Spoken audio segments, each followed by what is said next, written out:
Eternal Kingdom presents Roundtable with Jazzy and Nervana. Greetings, friends, and welcome to Roundtable Report. My name is Nervana, and alongside my co-host Jazzy, we are here to discuss all things Warcraft and all things Eternal Kingdom. On today's episode, we're going to be having a discussion later with Drop, as well as Snow, people who you may be familiar with from the guild, but if you're not, you certainly will be more familiar with them before this episode is over. In the meantime, Jazzy and I are going to discuss a few Warcraft and guild things. So before we get too much farther along here, let me introduce Jazzy, someone that most of you probably know, but for those who don't, welcome aboard, Jazzy. Tell us a little bit about yourself, man. Thanks for having me. Yeah, my name's Jazzy. If you don't know me, you probably should. But that's all right. I'll forgive you for now. I am the team lead for Immortal, one of the CE teams here in EK. I am also RE of banking, so I may or may not know a few things about that side as well, and pretty much attend nearly all the fun runs and everything. Like I said, if you don't already know me, I think that's your fault. But yeah.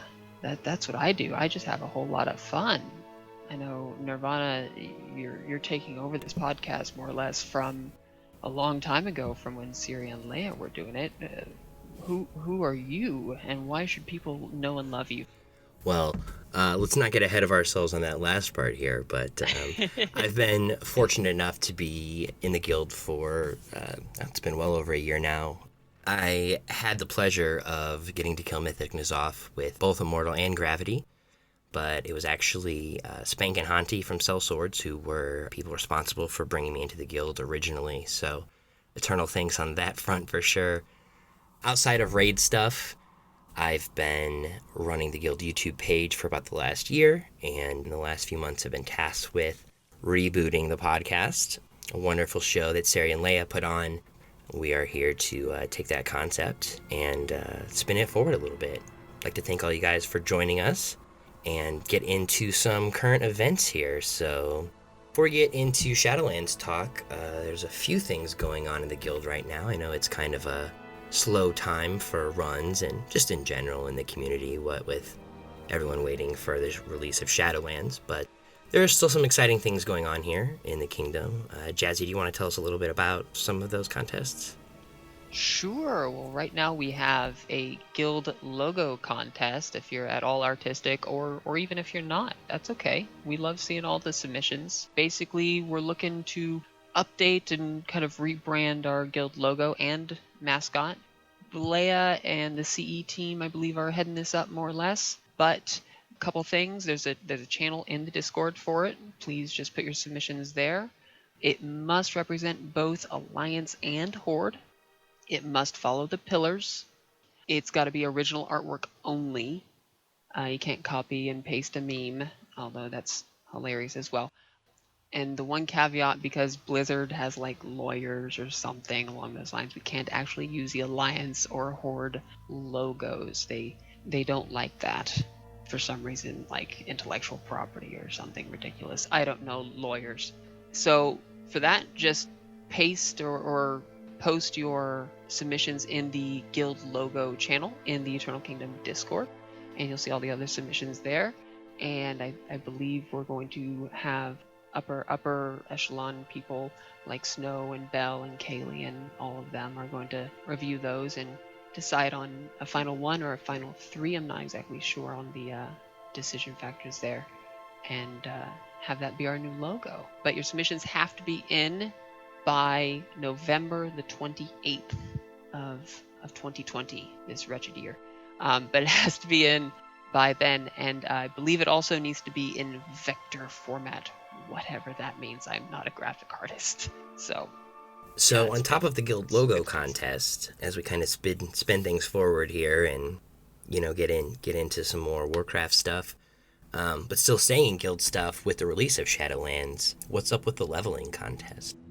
I need to finalize some of the finer details with the people running it, and I'm sure there will be a lovely flyer by Wario, because she's amazing at all things flyers, and CE and all those fun people will be dealing with the actual rules and whatnot. But there are at least one, possibly two different leveling contests coming out. One will be the fastest to reach max level. I believe there will be an entry fee to compete, and the first one to get it, hooray, you win the whole pot. And I believe the second one will be closer along the lines of a betting type of situation. Which class will be the first to reach level 60? So betting kind of similar to how we've done with the guild races and those type of events in the past? Yes, similar to that. So it'll be throw in how much you think it'll take for monks to beat everybody else, because roll and cheat torpedo is overpowered, and then you'll get the pot amongst all the winners proportional to how you paid in. So be on the lookout for both those flyers and more finer details on the rules and all that fun stuff as we get closer to launch. Speaking of getting closer to launch, I've been a little bit on cruise control with in-game chores the last few weeks. I think a lot of people who are still hanging out in-game can relate to, but I read something a while ago and kind of put it on the back burner in light of all the other exciting news that's been going on, but I logged in today and, I saw in Curse that there was this message saying that, hey, a week after Shadowlands comes out, you can't use your add-ons here anymore, you can't manage things. We've sold this part of things to Overwolf, and I know a lot of people may be familiar with Overwolf or some of what's going on here, but for those that aren't, can you just kind of give us the explain like we're 5 version here of what is Overwolf, what's going on with Curse, and what are we going to be doing with our add-ons here come Shadowlands and even a week afterwards? Sure. So let's see here. Overwolf has bought Curse Forge from Twitch. Curse Forge is the actual add-on and mod section. It's not specific to Warcraft, but that's probably the largest section, maybe behind Minecraft, if anything. Overwolf, another company that basically did the same thing, took that over from Twitch, and then they developed their own standalone app using their Overwolf framework, if you will. It's a little bit tricksy to understand completely, but basically it means that the Twitch app that you're used to for getting your add-ons and whatnot will be decommissioned, I believe, first week of December, and you will be using the Overwolf app, which is currently in open beta. You can go grab it right now. I have it, and it works great. It pretty much worked right out the box. So it's pretty self-explanatory and pretty easy to set up as far as that goes. I know that there had been some concerns because of Overwolf's past in regards to privacy and customer data and whatnot. So if you are concerned about that, when you get Overwolf or get the CurseForge client, you can go and turn off the data very easily. There's 2 little checkboxes you uncheck. You do not need an account with Overwolf to use the client at all. And basically it's the exact same as the Twitch client, just has a little muted video ad in one of the corners that you can get rid of for $2.99 or something a month if you want to pay them, but that will require an account, obviously. So yeah, it's pretty much the same thing. In my experience, it runs a little quicker, but it's an add-on manager. What are you gonna do? So it sounds like maybe there's not reason to completely panic here. No, since you can opt out, I wish it was an opt-in instead of an opt-out, but beggars can't be choosers. Yeah, and if they choose so, beggars can always install manually the old school way, right? We'll always have that option available to us. You always have that option to just download it directly off the terrible CurseForge and website. tedious as that is, yeah. It is horribly tedious, or there are other options out there right now that aren't necessarily, what's the word I want to use, sanctioned? The most popular one that I know of is called wowup.io. It is a standalone executable, and it mostly works, but all it does is scrape CurseForge's website and tell you if there's an update, then actually pulls it and does all that fun stuff for you. So it functions the same. It's not perfect. Sometimes it misses some add-ons and whatnot, but it collects 0 data, and there's no account or anything like that. So. All right, well, I mean, I guess if there's ever a time to change, this is a great time. We're already changing lots of things here heading into Shadowlands with our class and our setups, so Oh, yeah. I appreciate you shedding a little bit of light on that for us. There was one other change, and this was actually an in-game change that I wanted to just briefly touch on with you before we get fully into the Shadowlands stuff, and that is what's been going on with multi-boxing lately. So Blizzard put out a post of some kind that was basically saying the use of multi-broadcast software, basically software that runs in the background and sends your keystrokes and mouse clicks to multiple WoW clients at the same time, will be a quote-unquote actionable offense. Basically, this means you'll get a warning, you'll get a short suspension, then you'll get a long suspension, and then you'll get your account shut down after repeated offensives. This is directly to combat multi-boxing, and if you've ever been on a farming run with the banking team, you know how annoying the multi-boxers can be. So, personally, I think this is probably a good thing in the long run. I think it's going to affect the economy in the short run, though, because we're going to see a drastic drop of supply. Because, I mean, the whole point we do a farming run for, like, herbs, for example, is everybody can pick up the same node of herb up to 10 people. So you're basically multiplying whenever you're herbing by however many people that are there. So it's highly efficient. Well, if one person is doing that just on 10 accounts, then yeah, it can get a little annoying if you're trying to herb yourself. But I think in the long run, it's probably going to be for the better for the game. What do you think, Nervana? I'm inclined to agree with you overall. I'm interested to see what the workaround is. Historically, it seems like every time Blizzard has taken action in the past to stop botting or these types of related activities, typically there's an initial wave where people are stymied, but then will prevails and people find workarounds and other things. So I'm interested to see. Like I said, I'm inclined to agree with you that in the short term, it might be something that makes gathering more realistic from, a solo perspective in ways that it hasn't been in several expansions. But we'll have to stay tuned on this one. Very exciting. When it comes to the gathering stuff as well, I know a lot of the farming runs and whatnot are currently on hiatus, but come Shadowlands launch, expect them to come back in full force. We're probably going to be having farming runs about as often as people are raiding, so FYI, if you want to get in on that lovely, lovely crafting, feel free to hop in. All right, let's talk about that more. You said it. It's coming. It's right around the corner. By the time you guys are listening to this, we will be 1 week away from Shadowlands, so very much in the Christmas Eve mentality with everything. That being said, the release date is the 23rd. If you happen to live in the right time zone, and the 24th for those of us that may be in different parts of the world.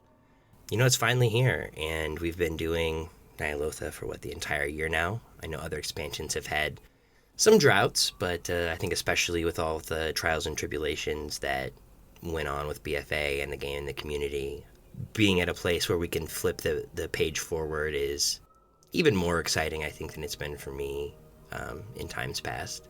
Oh yeah, I know we've had some long tiers in the past. I remember it was 12 months for Dragon Soul. It was 13 months for Siege of Orgrimmar. We've had some long ones. This one hasn't been that long, fortunately, but it's been long enough. I'm ready to get into the new content and play with all the new toys. So what have you been doing in game for the twilight hours of BFA here? Have you been logging in at all, or just playing beta, or what's your approach been here? I have been taking it very easy, going to some of the more fun things like the Mog runs and some of the Jaina Mount runs that have been going on in the guild. But really the main thing I've been doing is trying to sell a whole bunch of stuff on the auction house. I've been reposting all my auctions every day, and so far they've turned a pretty penny. I'm not going to complain.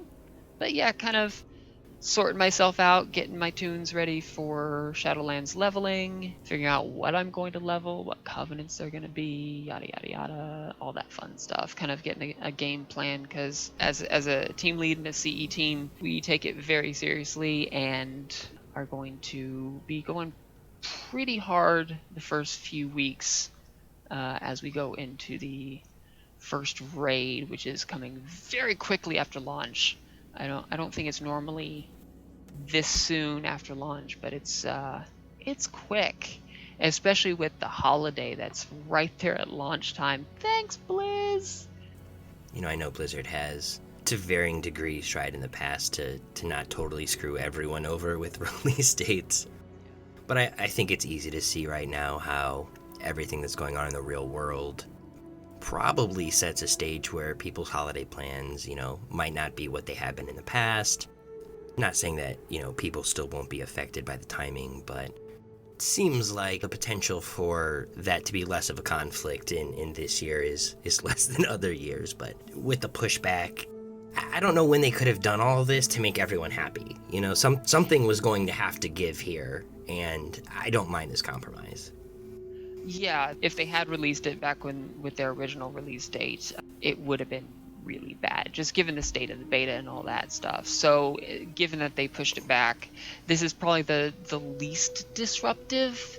It doesn't make it good or great, but it's definitely the best of the choices that they had. It does put us, gearing fresh tunes over Thanksgiving for us Americans. It does put the raid, or at least a lot of progression, right over Christmas and New Year's, which is fun for the actual boss of WoW, which is the attendance boss. But I mean, if you delayed any further, you'd have serious drop-offs. It doesn't work for story progression and all things that I believe Ian has actually tweeted out, as well as things like, the release schedule is part of the game development and the storyline and everything, and this delaying it further would delay things down the line. That just doesn't work out. So it's the best option they had. Doesn't make it a good one, but it's the best that they had. So we'll go with it, and we'll do what we always do and roll with the punches and enjoy the game. I'm just glad that we finally know. I was very, very excited when I heard they were pushing it back, having, played beta from a pretty early point. Yes, that was definitely the right call in my opinion. I agree. That being said, there was kind of that middle ground where it was like, okay, we pushed it back, but until when? Right. I'm excited we pushed it back, but I also would like to know the carrot date, right? So I know what to look forward to. So this is a good place that we're in. We know when the release date is. We're glad it was pushed back, and we can be getting excited now and actually be building the hype machine up for the 23rd. Probably with a little bit more hype than we would have for an earlier release. I think it's easy to say. Probably a little bit more. I mean, we've let it sit and marinate for a bit, so I think everybody was all hyped, and then they delayed it okay, and then they announced it again. Okay, let's go, yeah, woo. So, but you asked me. I didn't ask you. What are you doing in this time? So after, I don't know, 400 or so wipes on Mythic N'Zoth, like I said, I was really fortunate this tier. I got to kill it with Immortal, and then I also got to kill it with Gravity, because for Shadowlands I'm going to be raiding with them on their raid schedule. So I was kind of in this place where I did the 400 wipes progress on N'Zoth, and then immediately went back to progging on N'Zoth. So I had about 500 wipes on N'Zoth, and when the corruption vendor was taken out and they said expansion's coming, I was 100% sure. I was like, I am not setting foot back in that place. I'm not interested. I have the mount. I don't need any gear. I never want to see that boss again.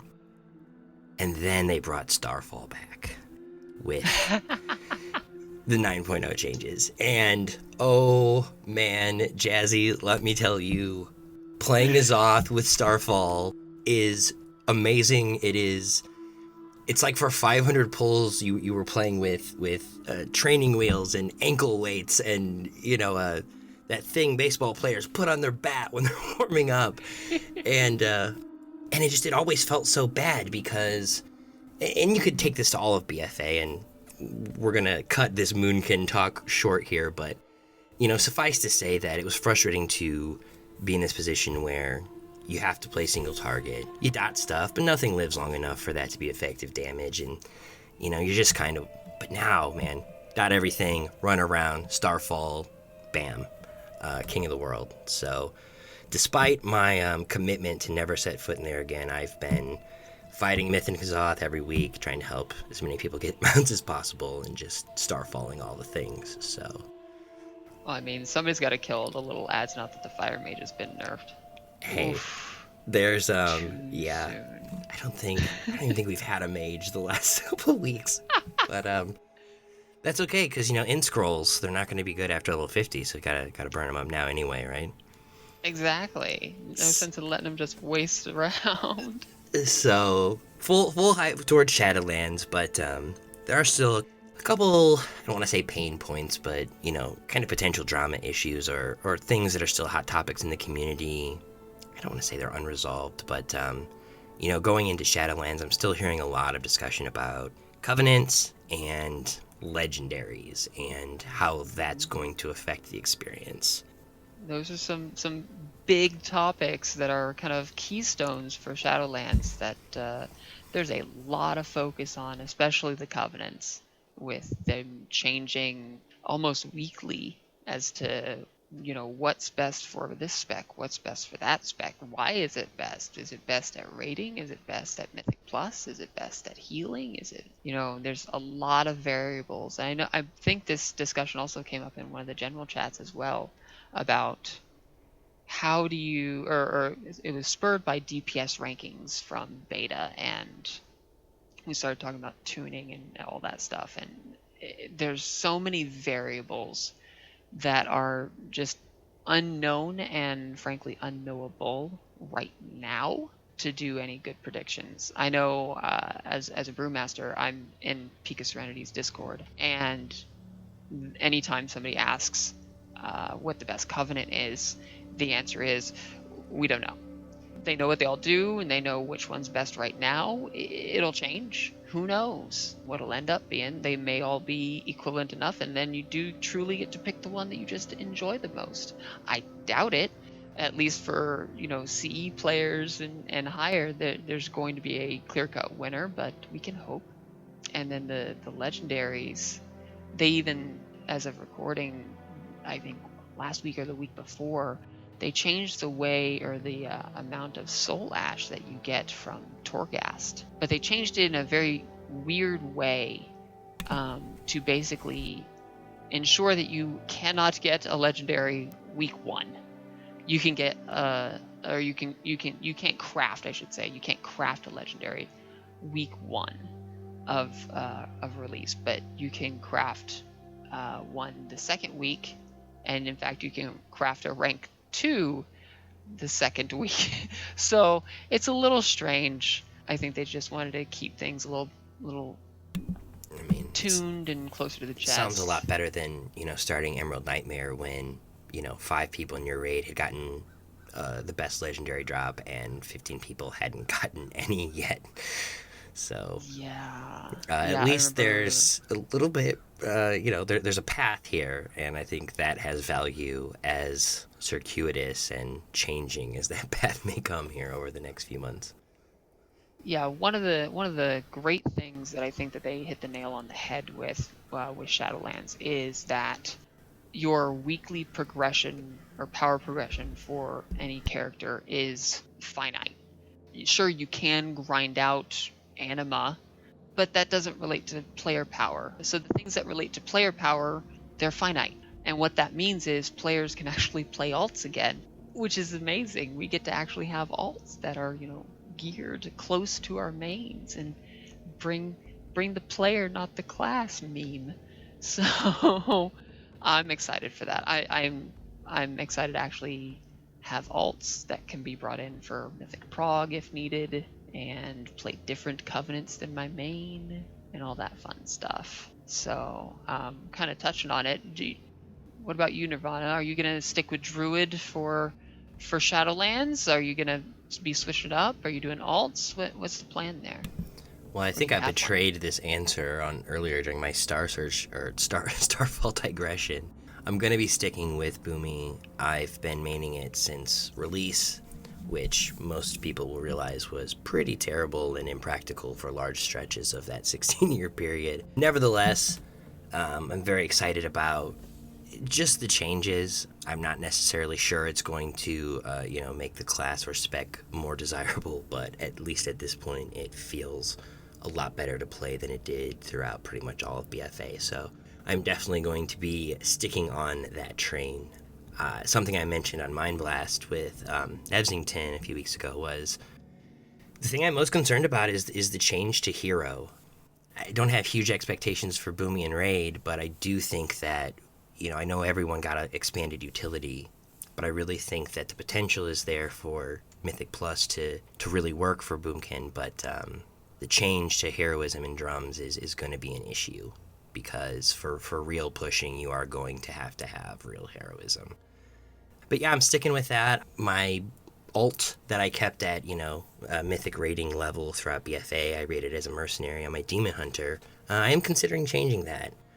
Demon Hunter's, kind of in one of the traditionally simplest, most straightforward, overpowered specs to play, so, it's a real nice change of pace from Boomkin. But, in Shadowlands, I think that Havoc's going to be coming down a tier. We'll see if that sticks, but, I don't know. The time for Havoc to be in the background for a while may finally be upon us. I'm not sure. We've prematurely predicted its demise in the past and been wrong, so we'll have to wait and see. But at this point, I'm definitely sticking with it. If it doesn't work out, I got my monk on deck, and I will definitely have to come bother you for some expertise should it come to that. Sure, I'm always here.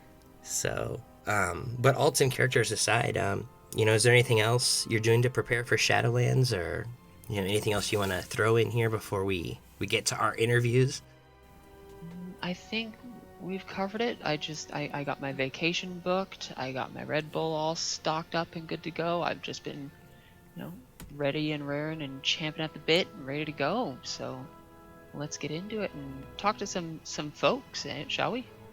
We absolutely shall, but before we do that, I have one last question to ask you. Who's going to be the first to 60, Jazzy? Is it going to be you, or is it going to be me? It's going to be me. It's going to be you. Okay, all right. You heard it here first, folks. Like I said, Chi Torpedo is OP. Yeah. You can take your travel form and shove it. As fun as, Starfall N'Zoth is, not a great way to level, running around, starfalling all the things. So, we shall see, that's for sure.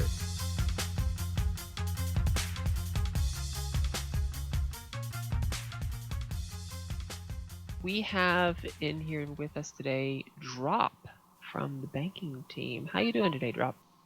I'm alive. Just waiting for the new release of Shadowlands, which is coming off, a month late? Only. I mean, so, what do you do here in EK?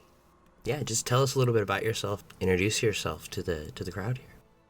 Well, I joined the EK community, I'd say, probably about this time last year. And I joined as a member of the Endless Kingdom just because I was coming back to WoW, wanted to play in a guild, and had a couple friends in the guild. And they invited me. I joined. Then I joined Team Quarion, raided with them for a little bit.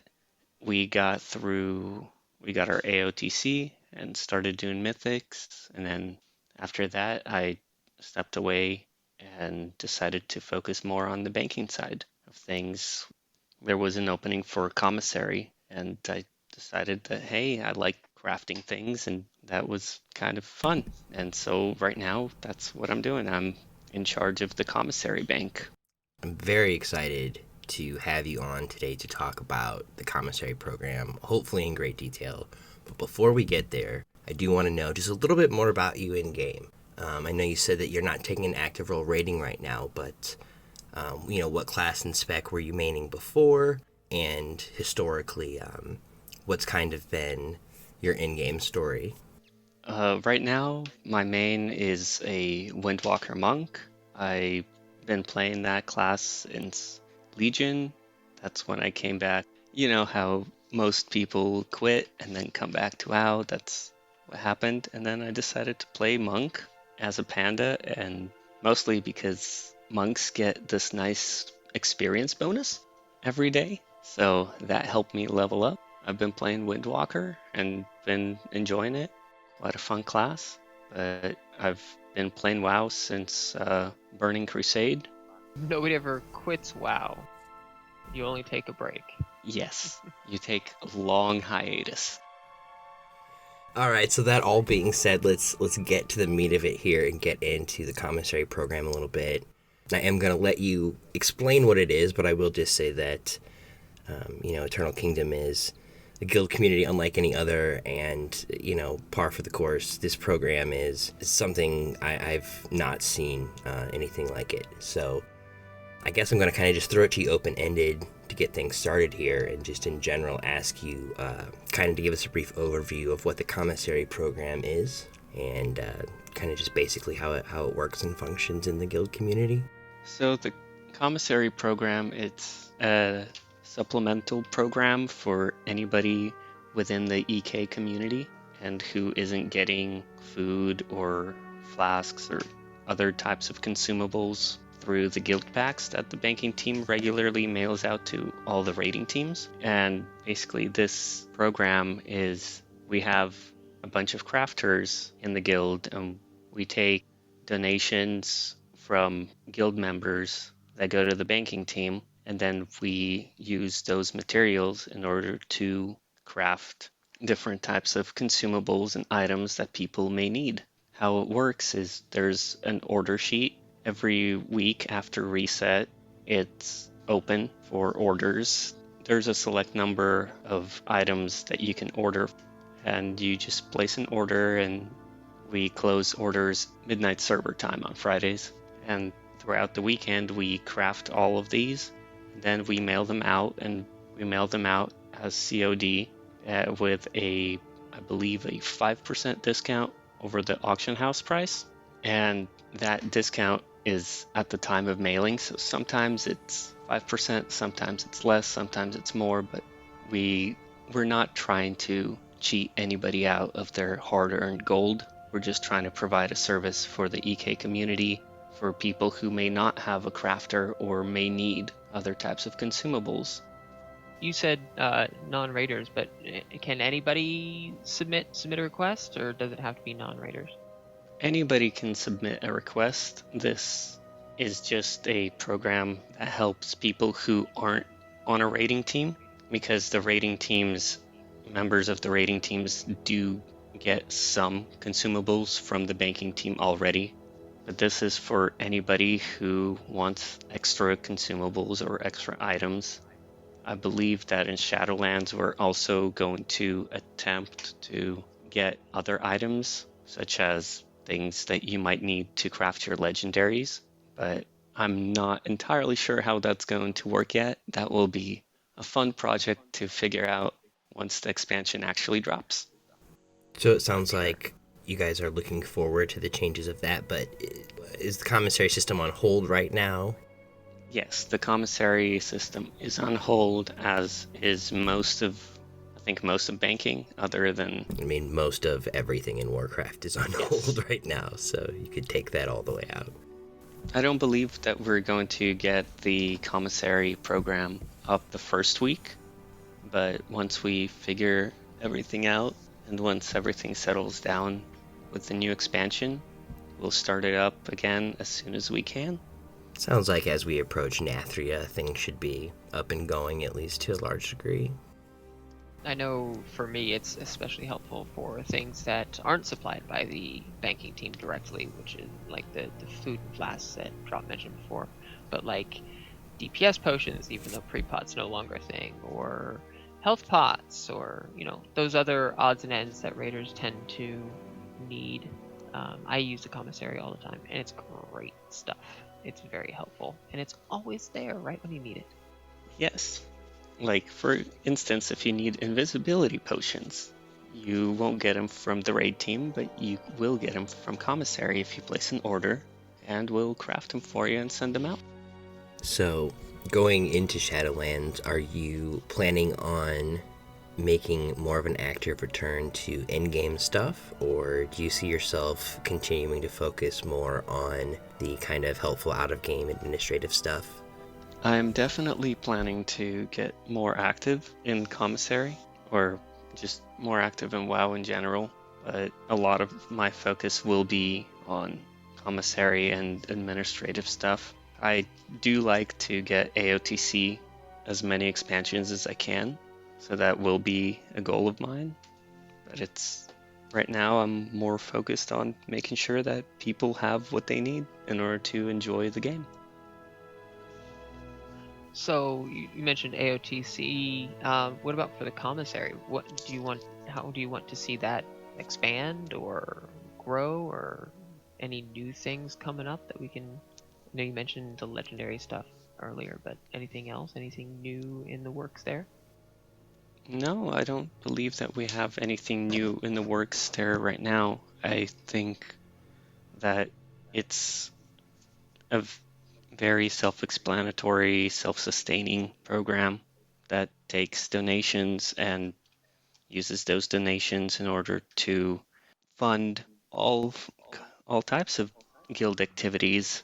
It helps us, like the profit that we make from commissary orders goes directly to the banking team, which then gets funneled directly to all of the members of the EK community.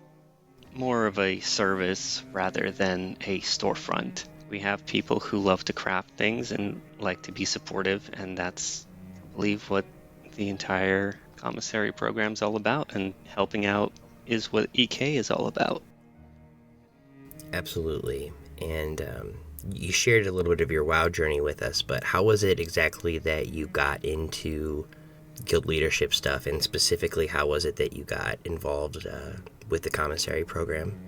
For the commissary things, there's a nice help wanted thread in the Discord, and I can't recall who exactly, but somebody posted that they wanted someone to help out with commissary, and I like crafting things, so I just decided to go, hey, I can help out, and so they put me in charge.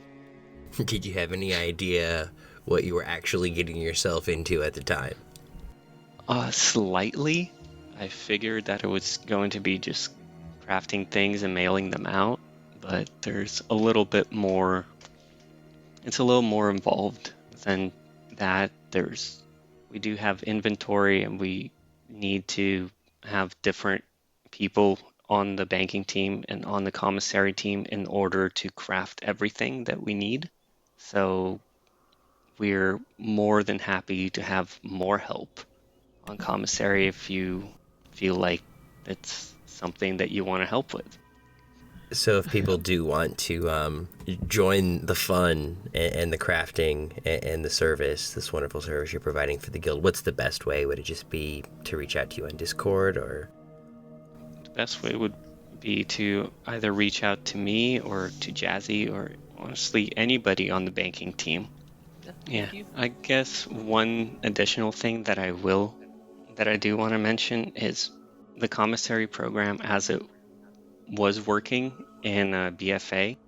When you place an order, it usually takes until reset of the next week for you to get your crafting, the items that you requested. So my suggestion is plan ahead and kind of anticipate what you may need for the week, because we may not be able to fill orders on short notice, although that is something that's kind of in the works right now.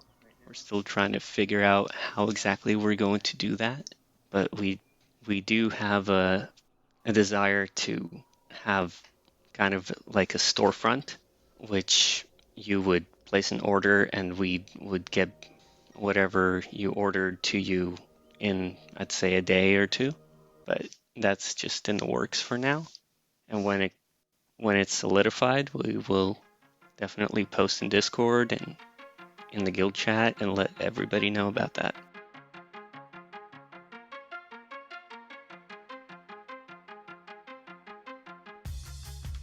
All right. Joining us now is our esteemed babysitter, our guild leader, she whose fault it always is, none other than Snowmantle herself. Snow, thank you for taking the time to talk with us today, to get things started will you please introduce yourself to the crowd and tell us just a little bit about all of the things you do in these parts? So I'm Snowmantle. I am the Guild Master of Eternal Kingdom Alliance. I've been a member of the guild since August of 2017, and I came in actually with a guild merger with somewhere between 6 and 10 other friends.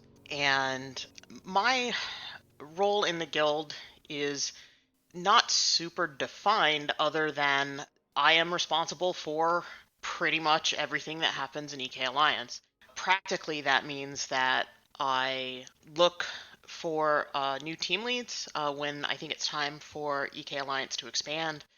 I, talk to people who are interested and see if they're going to be a good fit, give them the opportunity to start new teams. I also feel that really my other job is to encourage the growth of the guild, and growth doesn't always mean numbers. It can also mean progression of our raid teams. It can mean adding new events. It can mean adding new people. It can mean supporting people as they learn to become better players. It's all about providing a community where we all want to log into the game. So when you log into the game and you are not doing administrative shenanigans, what are you doing in game? What are you playing? So right now, not very much, considering that we're sort of in this lull of pre-patch. I'm trying to finish up the Mecha Done achievement, which is terrible. I'm trying to finish up the Nazjatar meta achievement, which is not that bad. Otherwise, just doing whatever random stuff occurs to me at the time, maybe a little bit of mount farming. So I raid with Immortal, and I main a Beastmaster Hunter. So is Hunter something that you've been passionate about for a long time, or is this more of a flavor of the month kind of situation that I know a lot of people are doing with Hunters right now? So that requires a long explanation, I suppose. My first tune was a Ret Paladin that I then actually learned to tank on. So I played both Ret and Prot Paladin for a while. And then when the team I was on didn't need a tank, I fooled around with various other things. I actually did play Hunter as a main for a little while in WoD. Come Legion, though, I pretty much ended up maining my Druid and playing both Balance and Guardian. Occasionally Resto as well in dungeons, but when I actually came to the guild and came to the team that would become Immortal, which was Imperium at the time, I actually was tanking on a Druid. But at the end of Legion, when I basically knew that starting in BFA that I was going to be the Guildmaster, I decided to step down as a tank, because if the Guildmaster gets called out for an emergency or whatever and is also the main tank on their team, that's kind of an issue. And so I went back to Balance Druid, but after playing it for a couple of tiers in BFA, I didn't really like it. I didn't really perform to a level that I thought was appropriate for a team that was trying for CE. So I swapped to Hunter in Eternal Palace, and that just seemed to be a really good fit for me. I finally felt comfortable. I finally felt like I was actually contributing to my team's goals.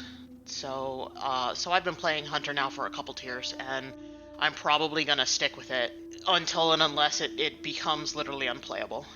I would be quite surprised if we ever lived to see the day where Hunter became completely unplayable. Yes, exactly. I feel like that's a very historically safe play to make. No, I'm happy to hear that. I know a lot of people were playing it just for this tier, but it sounds like while you made the switch during BFA, it was well before the corruption vendor and all of that insanity. So, and it's exciting to hear it's something that, you've also bonded with and plan on taking forward into Shadowlands at the very least. I love all of my hunters. I will keep them forever. I'm pretty sure. That's good to hear. I'm pretty sure we had 9 in our group that killed Nazoth Thursday. I think we had 10 last week. I think we had 5 for progression when we did it. So yeah, that's about right. So yeah, good times there. So it sounds like you have selected a main for Shadowlands, which I know for some Yes. people is the easiest part of prepping, and for some people is the most difficult part of prepping for an expansion. But outside of that, what kind of stuff from a personal player standpoint have you been looking into or doing to prepare for the new expansion? So, I have been leveling some alts that I think I might want to take into Shadowlands. I have been, I actually did get a chance to do a little bit of raid testing on the beta, which that was the first time I ever got to do it, so I was really excited about that. I am also messing with my UI to try to get it where I want before Shadowlands starts, and just sort of keeping a general eye on information, class-specific information that's coming out of the beta to see if it's going to change any of my plans for leveling. Because while I'm definitely going to stay on the Hunter as a main, I'm also looking at what alts I'm going to level, and that might somewhat be affected by what's strong and what's not on the beta. But I think Druid is pretty safe as a first alt. Yeah, because all else being set aside specifically, you have 4 options, of specs that could potentially have use. So for me, my main intent is to go healer, mostly for Mythic Plus. I plan to hit a lot more Mythic Plus next year than I have in the past. Obviously there hasn't been enough of a sample size for a true meta to develop on the beta for Mythic Plus, but I've actually spent a decent amount of time healing dungeons as a Resto Druid, and can say, anecdotally at least, that I think they are going to be very much a contender in Mythic Plus moving forward for a class that performs well and is also fun to play. So I'm still hoping for Mistweaver to kind of finally get in there. It tries real hard. at the very beginning when I introduced you, I asked you to explain like 15 really complicated things, and you did a really amazing job of kind of planting the seed and giving us the gist. But now that we've got the chance to know you a little bit from an in-game perspective, I do want to kind of come back with the conversation to some guild level topics, and starting with one that, you know, again, is a really big topic, but I'm glad that we have a chance to talk about today, and that is the guild structure. And, you know, when I say guild, even that in of itself is misleading, because, you know, here in Eternal Kingdom, we are a network of many guilds, and that's where the structure starts. So I'll let you take it from here. Yeah, I think the better phrase is community, right? Because technically we have 8 guilds, and that's actually undercounting in some ways, but that includes Alliance and Horde. I'm going to stick to the Alliance side because I'm hoping that you'll be talking to Kaylee about Horde side. Absolutely, hopefully in the very near future. But, so the Alliance side, there are 5 guilds, plus we have a couple other, like, guilds that we use for banking, so that, because we have, like, extra guild banks for the banking team to, you know, put all their reagents and stuff in so that they can provide stuff for the rest of the guild. But the 5 guilds that you think of when you think of Eternal Kingdom are Eternal Kingdom Alliance, which is the guild that houses all of our raid teams and all of our raiders. And then we have Endless Kingdom, and Endless Kingdom houses our former raiders, so our veterans, our friends and family of current and former raiders, and our social members. They are essentially, Endless Kingdom is the guild for people that are not currently on a raid team. And then we have 3 alt guilds, because here in Eternal Kingdom we love our alts. And there is Eternal Kingdom 1, 2, and 3, and 1 and 2 are fairly full. And 3 is about half full at this point. So at some point, who knows, we might need to start an Eternal Kingdom 4. So with all of those guilds and all of those teams within those guilds and all the things going on, how on earth is it that you are able to keep all of that going in the right direction and still have time to be a cutting edge raider? Well, and this is the reason for the structure that we have. I know sometimes people feel like there's too much admin crap, to put it politely, but that's how we keep track of everyone. It's how we are able to keep the structure that we have. We have people working very hard. Our recruitment department, for example, literally keeps track of everyone who comes into the guild. We have everyone's battle tags. We have everyone's Discord tags. And of course we have a system of tagging alts so that we know who they belong to. And then, you know, for me, the key obviously is delegation. I currently have 4 raid chancellors that help me, and they do a variety of things, but one of the things I think that is most important that what they do is that they represent the different levels of rating in the guild. They also help new teams when they need advice. They'll help anybody really when they need advice, and they're all fairly experienced with either having run teams or are currently running teams. Without them, there's no way I could do it. I'm really glad you brought that up, and you kind of started to explain it. I'm not going to ask you to, like name every officer in the guild or something, but if you would, just speak a little bit more to that hierarchy specifically. So essentially, the GM is obviously the highest rank, and there are 3 of us. And big major decisions that affect the entire community, we discuss amongst ourselves. But decisions that only affect EK Alliance, the buck stops with me essentially, although obviously I rarely make decisions in a vacuum, right? I talk to my chancellors, I talk to team leads if it's going to affect them, I might talk to recruitment if that's going to affect them, etc. So the GM is the highest rank, the next highest rank is Chancellor, and they have a variety of duties depending, like some of them are raid chancellors, as I mentioned before. And their job really is to support the raid teams. But we also have banking chancellor. We have a chancellor involved in the community events, etc. So they're not all just involved in raiding. They might have other departments. Then the next rank below that is royal emissary, and those are team leads, whether they're team leads of teams or they might be team leads, say, of banking, of recruitment, of social media. So that is the next level of rank. And then right below team leads is ambassador, and ambassadors are almost like the XO, if we're talking military, of the royal emissaries. Their job is to support their royal emissaries, as well as, they should more or less be able to take over if the royal emissary is unable to do their duties. For example, they get hit by a bus, or they're just gone for a couple of weeks, or whatever. But the idea is that way there's very little disruption if someone's unable to take care of their job for either a short or a longer period of time. And then below that is our lowest level of officer, which are Templars. And they can be a variety of things. Typically on teams, they're things like maybe the raid lead, maybe the DPS lead or heal lead or whatever. In some of our other departments, they might have like smaller responsibilities, like people who run some of the events, or people who maybe run farming runs for banking, or do some other like organizational stuff for the banking team, that sort of thing. So that's sort of the lowest level responsibility of an officer. And then of course we have our raiders, and then of course there's the weird position in the guild, which is the mercenary, which is a program that I really like, because I feel like it's something that allows teams that are struggling with roster to be able to pull people in and use them for progression. And I think that's a really cool rank, and that's people who, for whatever reason can't be on a raid team, or maybe this is an alt of theirs, or something to that effect.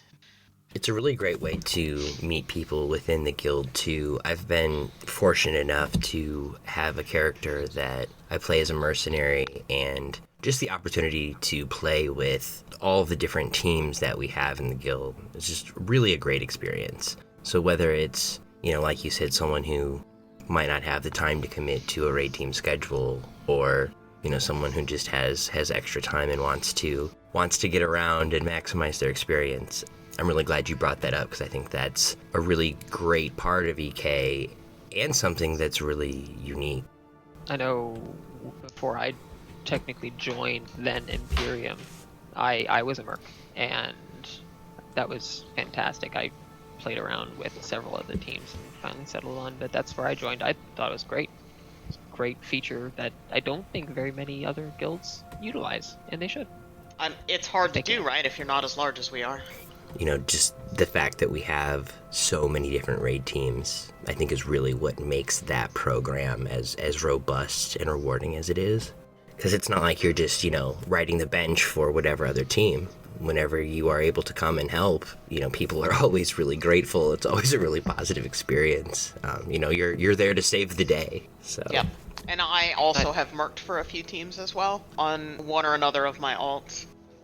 I know that's a major selling point whenever I'm recruiting someone, is because a lot of other guilds and raid teams are like, well, how do you make sure that you have attendance? Like, well, we have more than 20 people for one, and two, we also have mercs. We don't miss raid because people don't show up. Yeah, we got plenty. I've been on iTeam since, again, August of 2017, and I think we have missed 3 raid nights in that time period. Wow. And one of them was a holiday. That is something Yeah, else. three over 3 years, and only 3 raid nights missed.